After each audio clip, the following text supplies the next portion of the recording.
Hey, what is up guys? Welcome back to another LEGO Star Wars review. And this time I'm doing set 75268 Snowspeeder. It was released on January 1st, 2020.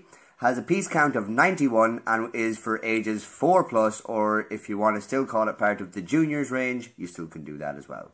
It comes with two minifigures. As you can see here, we've got a brand new Wedge Antilles and we have a Snowtrooper. The Snowspeeder makes its debut on Hoth in Return of the Jedi and was seen being piloted by two rebel heroes we know and love, Luke Skywalker and of course Wedge Antilles. The 4+ range, previously known as Juniors, was released in 2003, featuring standard bricks in small amounts for simple builds, to help ease the transition from Duplo into normal bricks, and then often came with one large piece a child could simply build on. Now, as it shows on the back, your large piece is here that the child just builds onto. And it says, learn to build. So a little look at the back of the box. It comes with two little discs here for firing out of the Hoth turret gun. It comes with a little speeder bike. And it also comes with all of these features, which is pretty cool. And from the back of the box to the unbox. Let's see what we got here. Okay, so that all just kind of fell out.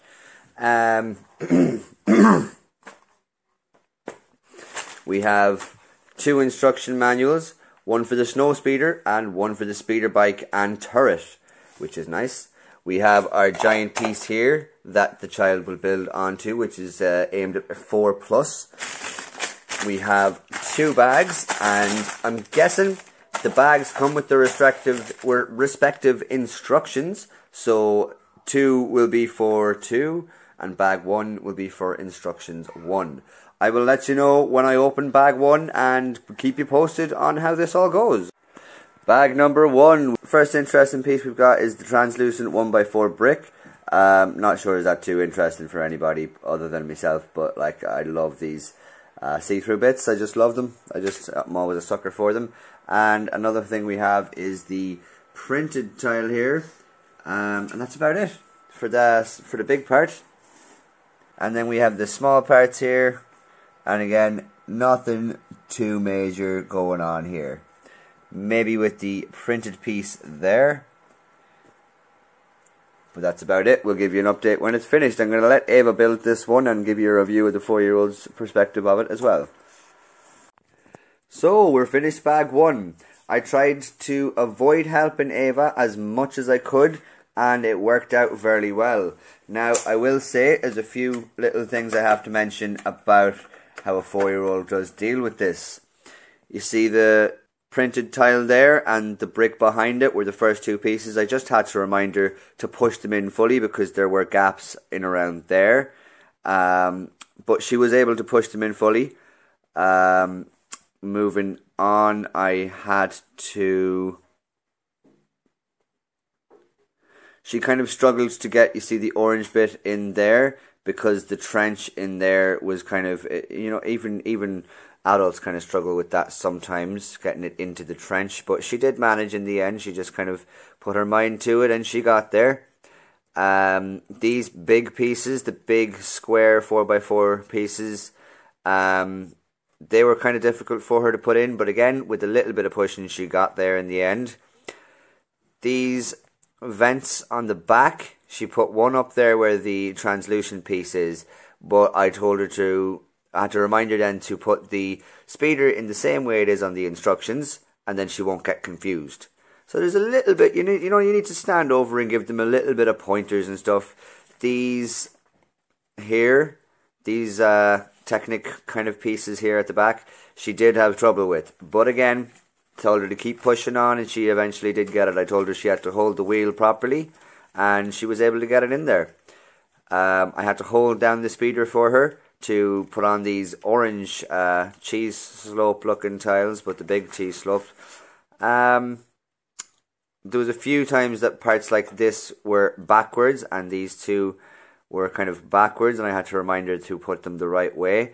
I did have to do this piece for her. You see the black piece there holding the turret. That is actually, I had to do that myself, and that is the only piece I had to do myself. Everything else was her. I had to remind her to put this tan piece there in the right way. But again, just if you stand by them and remind them about how to do it, you remind them to read the instructions, remind them to push in the bricks properly, it'll all work out. She built this entire thing by herself, bar this one tile. As I said, I had to put that one on, but the rest was entirely her.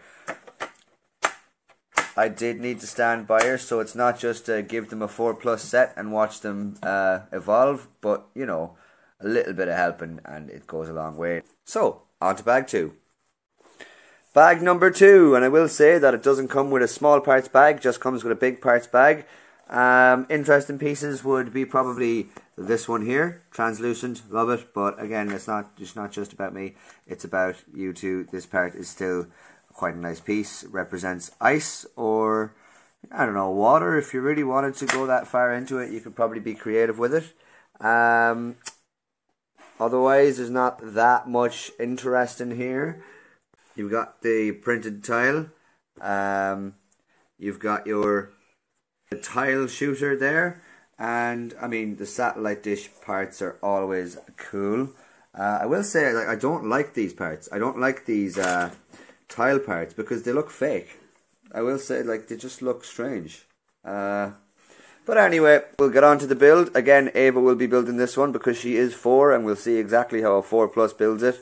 And I have built one of these all by myself as well, so I'll give you the, you know, lowdown on how easy it is for a 24-year-old to make it too. And we're finished bag 2. She made the Stormtrooper all on her own. She made, to be honest, I kind of got distracted with the TV for a little while she was making this, and she had it done by the time I got back, which was, you know, pretty interesting to see that she was able to do that. However, I did need to give her a little hand with these, just needed to point her in the right direction, and then kind of forgot what was happening. And by this, she'd just gotten tired and bored, and I had to do most of it, and she just wasn't really trying as much. She didn't really have as much interest by the time it came around to this thing. But I will say she did some parts of it, and then I just took over then in the end. Fun little build altogether, but now I suppose we can get into the review. So, on to the review now, and we will start off with minifigs as per usual. Then we will do from small to big in the line of collectors or display, and then playability to finish, and then we're all done. So, starting off with the minifigs. So first off, we've got our Imperial Snowtrooper here, was released in 2019, I'm fairly sure, and is the current model they're using today. They used it on this set, and they've used it on the Imperial AT-AT Walker that was released at the 1st of August with the summer 2020 wave. I suppose on the back we can start with a nice print there. It's interesting how they've done that. I think they've reprinted this from the older Snowtroopers. They haven't really changed all that much in the last couple of years, and I can say that it looks accurate, it looks nice. It looks nice that they've got the leg printing on there to signify that there is a kind of a skirt on there like the Snowtroopers do have. The helmet, I will say, is probably another thing that's been used for a long time now, but they did update the hands to do tan hands, which is more accurate because they do have kind of tan gloves in the movies. Underneath the helmet you have gotten our typical Stormtrooper head, which has been used for the Stormtroopers, and if I'm not mistaken, some of the clone troopers, but I don't like this because now that they've seen what they can do, I didn't realise it was a problem, but now I do. All Stormtroopers are actually different people. They're not clones, so they shouldn't all have the same heads. Now they've rectified this in the 2020 AT-AT that they brought out, because each of the Snowtroopers and pilots all have different faces, which is quite nice. I suppose that's all I can say about this figure. It's a beautiful figure, one of my favourites because I love the helmet mould.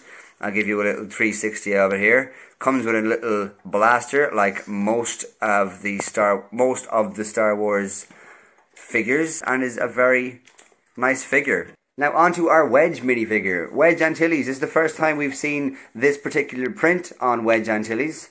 And I will say that it is a really great improvement, to be honest, from the last couple of figures they've made. They've made, I think, 2 other figures before. One was, as you can see, his little straps down there going from either side of his leg to the other. It was literally just that on the older ones. There wasn't this pipe going down, and it was just a lot more simple. And this is a lot more detailed than it has been in the past. Now, I'll just give you a little look on the back. There is the back of his armor, I will say, or suit, printed on there. But, you know, it's on the front here that shows the real improvement. Just to look at now the other side of his face, of his head. He has a scared look here because, you know, obviously there's 3 giant AT-AT walkers attacking his Hoth base. So that would be, I suppose, terrifying for anybody. He does not come with hair replacement, but I don't think he needs that, to be honest. And again, a beautiful figure. They've done really well with this, and it is a very, very good improvement. Now I suppose we'll get on to the builds about collectability and playability. So because this is a 4+ set, I'm not really going to do much on the displayability sense of the review, but I'll just give you a quick kind of overview. Like, it does look nice, the speeder bike, but there's no detail on it. From a distance, of course, it'd be grand, and for a mock or something like that, it'd be good because it's kind of scaled well. This is, I mean, I don't think you can really get an ugly snowspeeder. I mean, people can argue that this is one of the ugliest snowspeeders ever. I've seen people say that. But I don't really think you can get a snowspeeder wrong. Anything will kind of do the job for it, because once you get the general kind of shape of the whole thing, and a bit of glass there and a bit of glass on the back, we're kind of doing well, you know. This thing, however, is probably for collectors just something that kind of gets thrown in the back and forgotten about, and then pieces go missing and you don't even realise because you just don't really care about it. Like, in fairness, I mean, displayability, I wouldn't give it the greatest points, but while we're on the topic, I'm going to bring out a little friend of mine here, because it's kind of a great scale, I have to say. Like, displayability in that sense is pretty good. Maybe they could have done with being a tiny bit smaller, like, but they're pretty accurate. If you wanted, and I will say as well, for displayability, this, I'm not sure, is it because of how I made it, or how Ava and me made it, but I mean, it won't close properly. It pops back open, see? That's a bit weird. I have another one, doesn't do it on that one, but for now, I don't mind. I mean, I'm going to need both my hands for this, so come back in a second, so that I can show you it's stepping on the snowspeeder.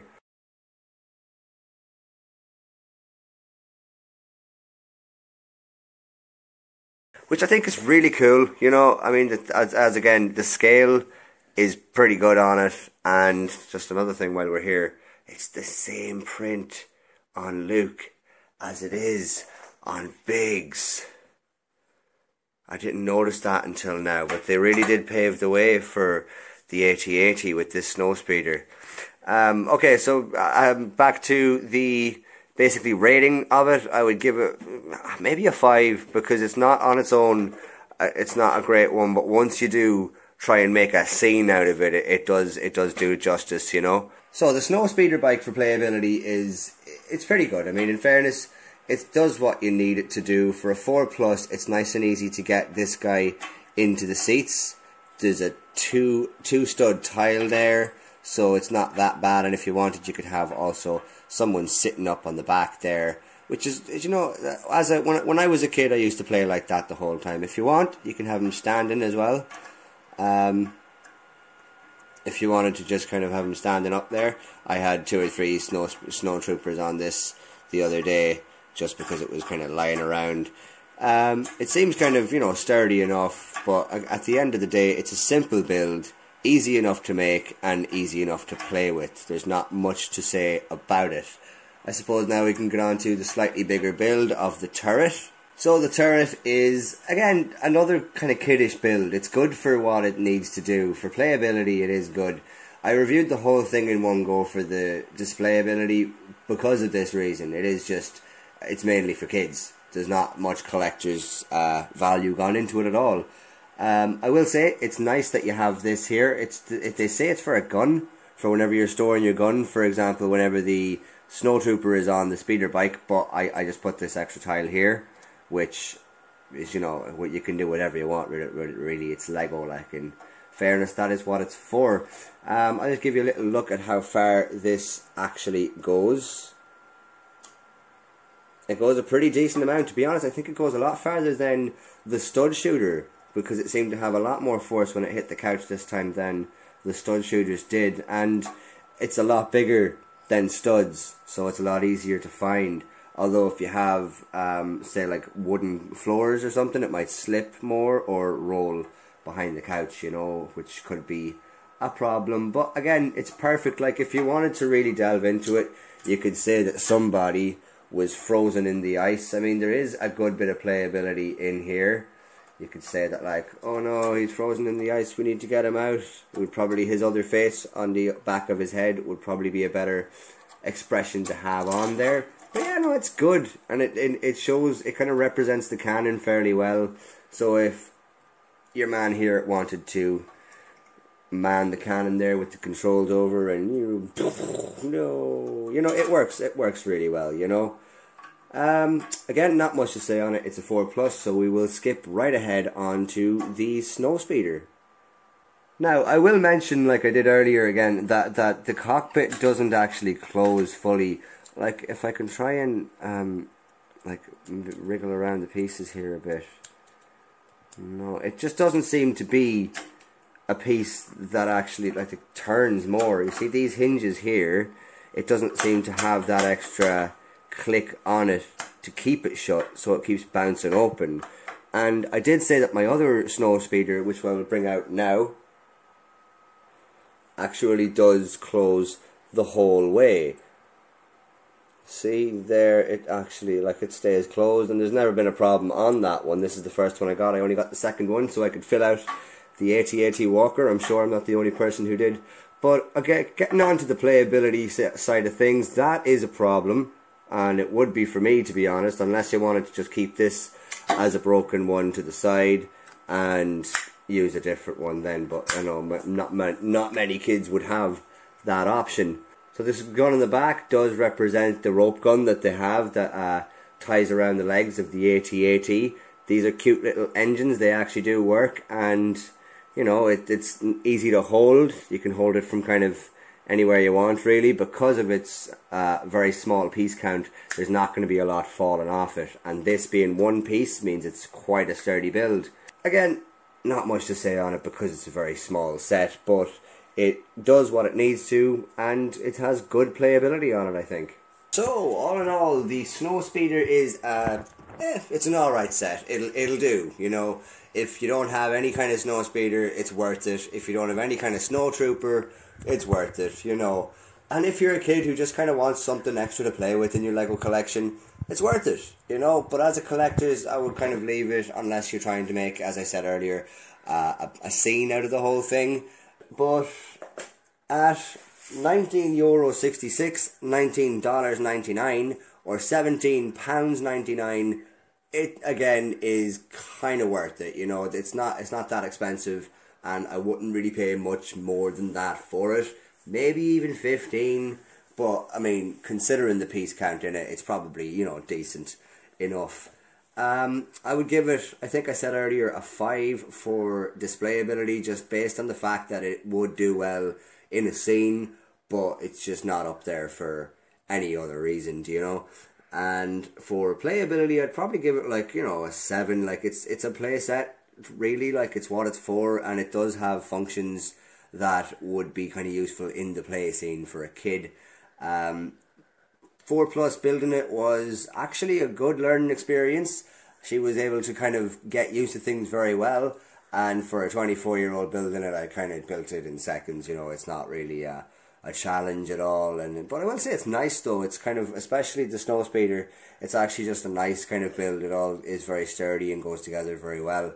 So yeah, that's my opinions on it. I think it's a good set. I don't think it's the best set that LEGO Star Wars have ever released, but I don't think it's trying to be, so you know, it makes sense. Thanks a million, guys, for watching my review on this LEGO Star Wars set. I will be coming next up with the AT-AT, which I am delighted to bring to you. If you liked any of the stuff in it, leave a comment below. Tell me what I could have done better, could have done worse. Leave a like and subscribe if you haven't already. Thanks a million, guys. See you again. Take care.